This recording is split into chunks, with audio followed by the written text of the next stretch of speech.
lebih enak. Jadi kalau misalnya ya mungkin ntar nggak bakal ada sangkut pautnya lagi kali ya sama saya ya. Saya udah kehidupannya udah karir, udah sama anak, udah enak gitu. Jadi nggak disangkut pautin lagi mau yang udah jungkir balik, mau kaya, mau apa terserah deh. Kan Enji sudah, intinya kan Enji sudah merelakan, Enji kan sudah mengatakan selamat jalan mantanku gitu kan. Ngapain ya? Justru harusnya tahu diri dong, kita udah nggak peduli kok.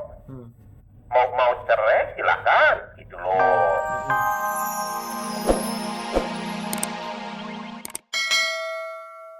Enggak, biasa aja.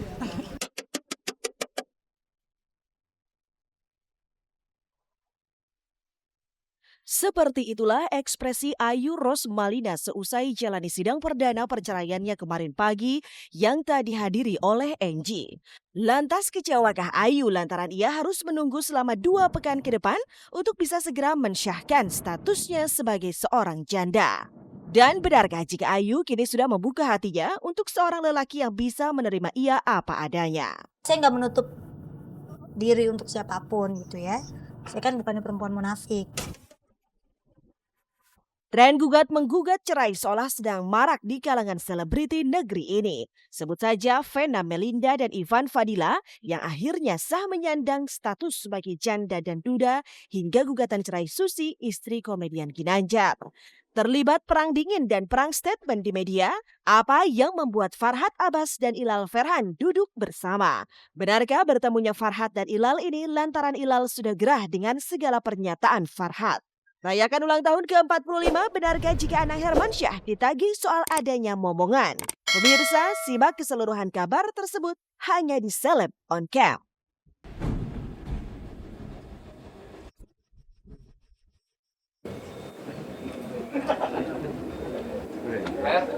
Saya masuk.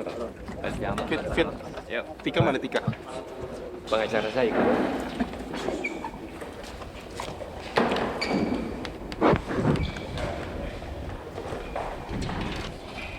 Boy.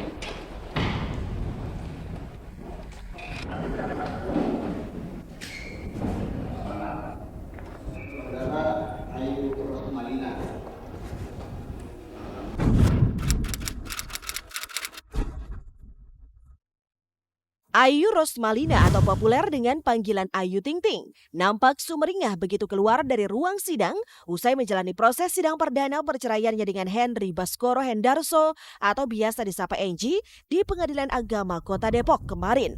Ayu yang ditemani OC Kaligis sebagai kuasa hukumnya serta Abdul Rozak ayahanda tercinta begitu percaya diri menjalani proses persidangan. Tapi sayang, sebagai tergugat, Enji yang seharusnya hadir justru tak menampakkan batang hidungnya. Bahkan kuasa hukum Enji yang kerap bersuara kencang, Hotman Paris Hutapea Sarjana Hukum, juga tak nampak hadir di ruang sidang karena tengah berada di Singapura. Melalui telewicaranya dengan Celeb on Cam, Hotman yang berada di Singapura menjelaskan soal ketidakhadirannya itu. Lantas kecewakah Ayu dengan sikap Enji dan kuasa hukumnya ini? Enggak, biasa aja. Gak apa-apa. Nanti kan ada sidang kedua tanggal 1. Tuh dikasih kesempatan sekali lagi. Tapi setelah itu kita langsung minta keputusan. Ya santai lah, nggak lihat kanan kiri saya siapa. Ya, jadi hari ini kita telah memenuhi panggilan sidang pertama, sidang perceraian gugatan Ayu Ting Ting ya. Ya sangat disayangkan tergugat Enji dan kuasa hukumnya tidak menghadiri sidang pertama ini. Itu sangat disayangkan. Kenapa sangat disayangkan? Satu, kita tahu kan ada keinginan-keinginan, ya, ada unek-unek yang mungkin Enji ingin sampaikan, katakanlah ingin bertemu dengan anak, Enji mempermasalahkan nama anak tersebut, Enji ingin menuntut tes DNA, itu kan semua bisa dia sampaikan di persidangan. Enji hanya percaya sama Hotman Paris. Soalnya masalah kuasa itu kan masalah kepercayaan. Justru ketidakhadiran daripada Enji atau kuasa hukumnya malah harusnya Ayu Ting Ting atau pengacaranya senang karena dengan ketidakhadirannya itu berarti kan proses cerainya makin cepat.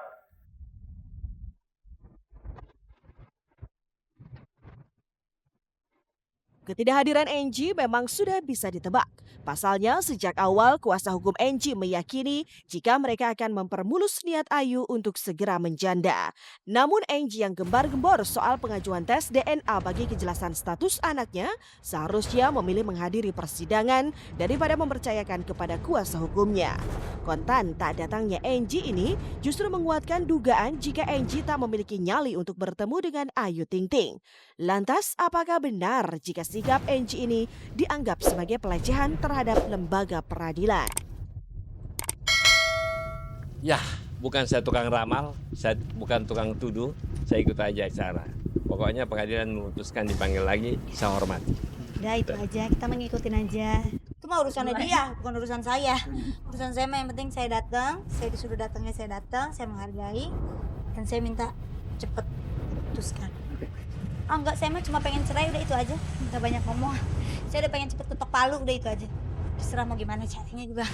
Ya itu terserah aja, kan hak dia ya mau datang mau enggak. Yang ya seneng sih, malah seneng ayah. Aturan undang-undang yang secara hukum di Indonesia itu kita harus patuhilah hukumnya ya. Bukan karena tidak mau menghadapi, justru karena memang ya apa sih ya acara ya silahkan gitu loh.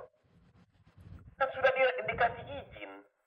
Apa yang mau kan nggak perlu dilawan lagi, kan sudah setuju gitu loh. Soal DNA dan lain-lain itu kan di luar proses cerai, itu nggak ada kaitan perkara perdata soal itu bukan urusannya perkara cerai. Ketidakhadiran Angie saat sidang perdananya kemarin membuat jalannya sidang ditunda hingga 1 April mendatang. Ayu yang terlanjur percaya diri mendapat pengawalan dari 2 kuasa hukumnya yang jempolan merasa diuntungkan dengan ketidakhadiran Angie saat sidang kemarin. Pasalnya ini akan membuat majelis hakim bisa segera memutus nasib perkawinan mereka. Dan pilihan cerai Ayu ini merupakan harga mati yang tidak bisa ditawar-tawar lagi. Lantas benarkah Angie juga tidak akan memberi perlawanan atas sikap keras Ayu ini? Nah, tapi tadi sudah ditanya kepada Ayu, Ayu sudah tetap pada pendirian. Enggak, di sini kan saya nggak nyari mana yang menang mana yang kalah. Saya cuma pengen cerai, udah itu aja. Saya nggak minta apa-apa, saya cuma pengen anak sama saya aja. Itu sesuai dengan kompilasi hukum Islam. Saya udah bilang sama si Angie, sekalipun kamu mempunyai kekuatan untuk merebut hak asuh, tapi jangan lakukan. Itu bayi masih umur 3 bulan. Kasihan direbut dari ibunya.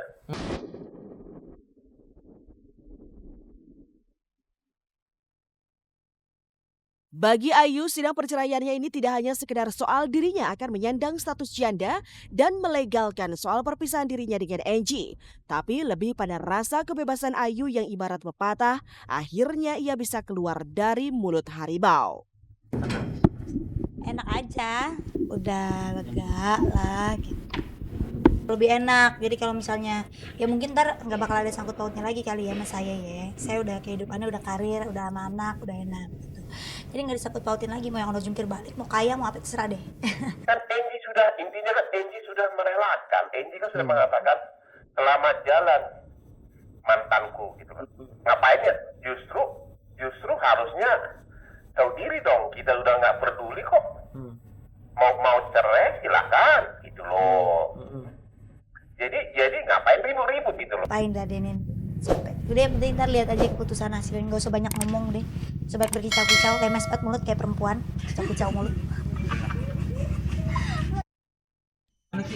Enggak, ngapain minder? Tetap percaya diri. Iyalah, emang kita janda apaan? Janda muda, Patime kali ya.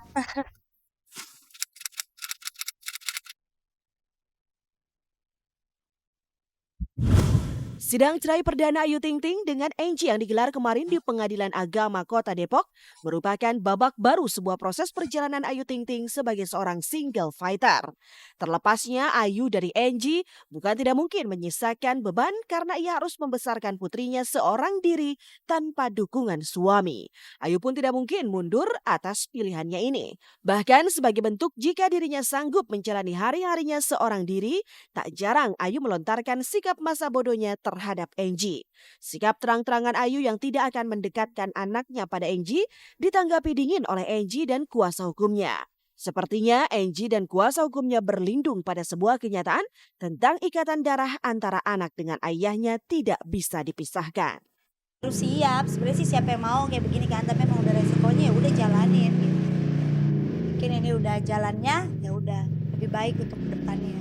Jadi nggak perlu takut, nggak perlu bingung ngejelasinnya harus kayak gimana. Ya, kita lihat aja. Anak saya juga pasti mengerti.